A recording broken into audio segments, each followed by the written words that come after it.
right out of Hollywood, a reality show too good to be true. Welcome to a special edition of Game Time Live. Magic Johnson, with an impromptu press conference, has announced he is stepping down as president of basketball operations of the Lakers. Welcome into our wall-to-wall coverage of this explosive breaking news story with David Griffin, with Mike Fratello. I'm Jared Greenberg. The Lakers are currently going through their worst stretch of basketball they've ever played on court. This will be their sixth consecutive season missing the playoffs. This may be off the court the low moment of all of this, the surprise nature of this. Magic Johnson talking for nearly 43 minutes just moments ago on our air. If you missed any of it, he hadn't told Jeannie Buss, he hadn't told Rob Pelinka, he hadn't told LeBron James. Magic Johnson makes this decision, Dave, within the last couple of hours here, says that he wants to be more of a big brother, wants to have friends around the league, wants to go and have fun again, didn't like the backstabbing. What's your reaction to not only Magic Johnson surprising us all by stepping down, but the fact that he had told no one prior to having this impromptu press conference? Well, I have a few competing thoughts. First of all, when Steve Kerr came to the Phoenix Suns in the role of president, one of the things that I think he immediately felt within a month was that, and he shared this publicly, was that there's far more that goes into running a team than he realized. So I think part of it was Magic being caught off guard with exactly how all-consuming a role like that has to be with the Lakers when you bring LeBron James in a situation with that much scrutiny. I think there was a level of that he just didn't really understand how consuming it would be, one. The thing that really strikes me is how at peace he is with this, which is something else, frankly, that I saw in Steve Kerr when Steve made the decision to resign in Phoenix and come here, in fact, to Turner before going to coaching. He seems very much at peace. He seems happy and comfortable. So in that sense, I'm happy for Magic. But maybe the understatement of the 25 years that I've been in the NBA was what he said right towards the very end, when he said, I know Jeannie will be caught off guard. He loved her so much he couldn't face her, so she had to hear about it through the media.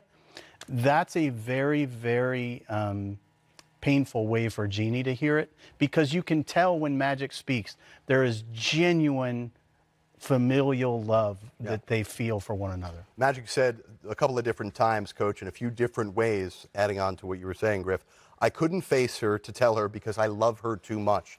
And also to add on to what you said, Magic Johnson said, I'm a free bird now. I've been handcuffed.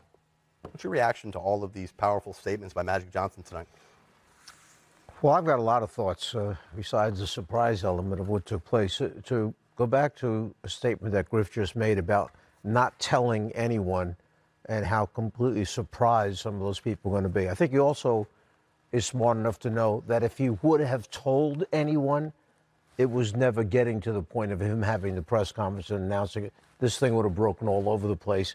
And the one thing he didn't want to do is have a leak take place. He wanted to be able to express himself and say what he wanted to say, how he said it, without 25 stories breaking ahead of time, giving their views of what Magic is really thinking.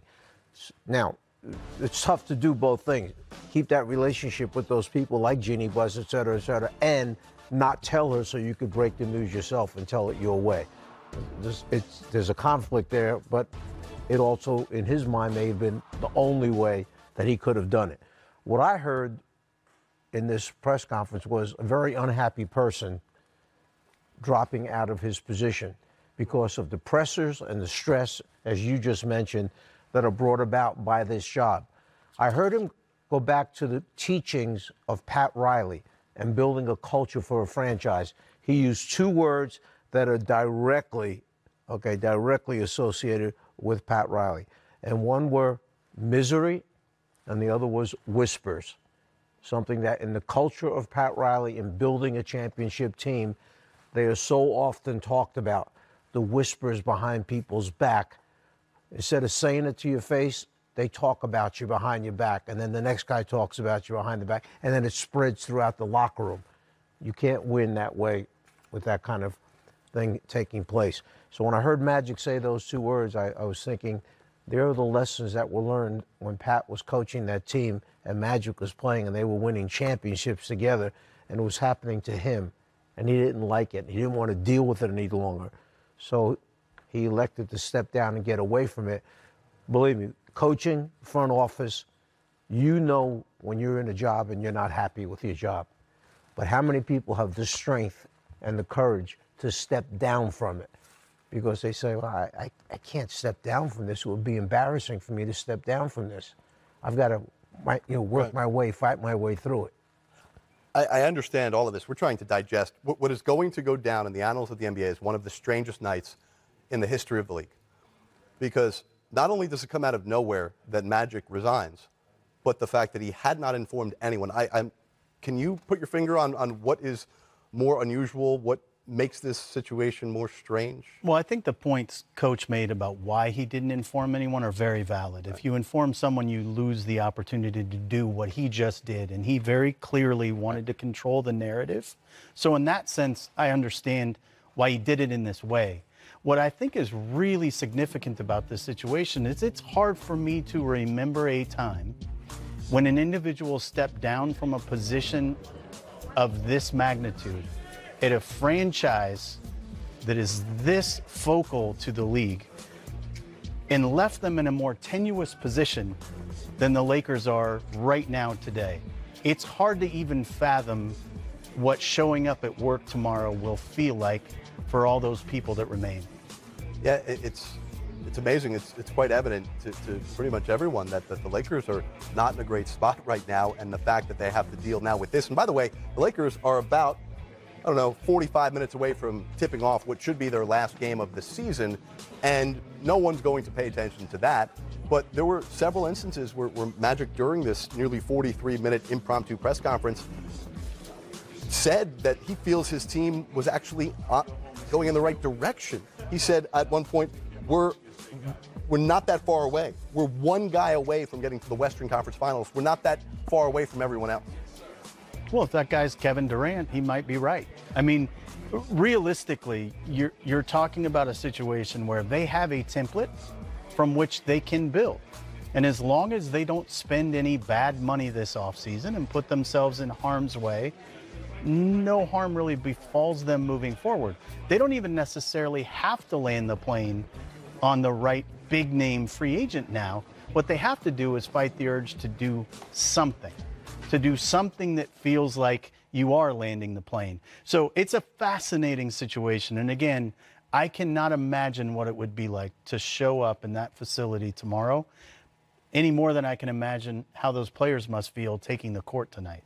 Well, tell me this, is Jeannie Buss's biggest decision her next one as to who steps in and takes over in the leadership of this program in making all these decisions that you just mentioned they're going to have to make right now, and who we're going after, what are we doing with the existing guys? Magic's talking about these young players that are developing that are part of this championship team he sees. On the other hand, 3 or 4 of them may not be there if they wind up doing a deal where they're trading them away. Well, and they were all led to believe they were being traded at one point, right? So this is a very fractured situation even before this happens tonight. That's why this next guy has to be the right guy. And what's amazing about all of that is that they found that right guy 2 years ago when Jeannie essentially fired her brother, right, to replace him with Magic Johnson. And then they come into this day, game 82 of the season, thinking their biggest decision is whether to fire Luke Walton or retain him for another year. And now their whole world gets turned upside down. We're going to continue this conversation. We're going to be joined by a lot of guests throughout the NBA as Magic Johnson has stepped down as president of basketball operations. Dwayne Wade has played his final home game as the Miami Heat have officially been eliminated. We'll take you through the playoff scenarios as well and much more in our breaking news story. Magic Johnson has stepped down as president of basketball operations for the Los Angeles Lakers.